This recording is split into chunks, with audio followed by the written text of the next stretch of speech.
එදිනෙදා කතාවට පුංචි පාඩමක්. මේ වචනේ ශබ්ද කරන්නේ කොහොමද? එහෙම නැත්නම් මේ වචනේ උච්චාරණය කරන්නේ කොහොමද? Motivation to English by Thushara Pandithawansha. Thushara Pandithawansha.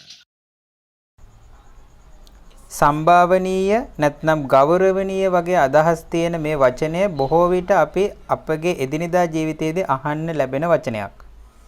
මේක ලියද්දී අපි මුලින් H අකුරක් ලිව්වට ඒ H එක ශබ්ද කරන්නේ නැහැ. ඒ කියන්නේ මේ වචනේ කියන්නේ honorable කියලා. honorable. an honorable person. ගෞරවනීය කෙනෙක්. ඇතැම් රාජ්‍ය නිලධාරීන්ගේ නම් ඉදිරියෙන් සහ එංගලන්තයේ නම් ඉහළ තනතුරුවල ඉන්න පුද්ගලයන්ගේ නම් ඉදිරියෙනුත් මේ යෙදුම භාවිත වෙනවා.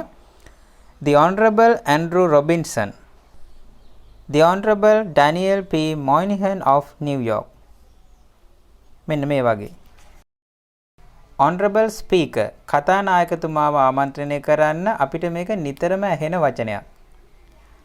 හරි. එහෙමනම් මේ පුංචි පාඩම ගැනත් ඔබේ අදහස කමෙන්ට් එකක් දාගෙන යන්න. channel එක subscribe කරලා තියාගන්න. අපි තවත් පාඩමකින් හමු වෙමු. තවත් මෙවැනි පාඩම් සඳහා Motivation to English සමග එකතු වන්න.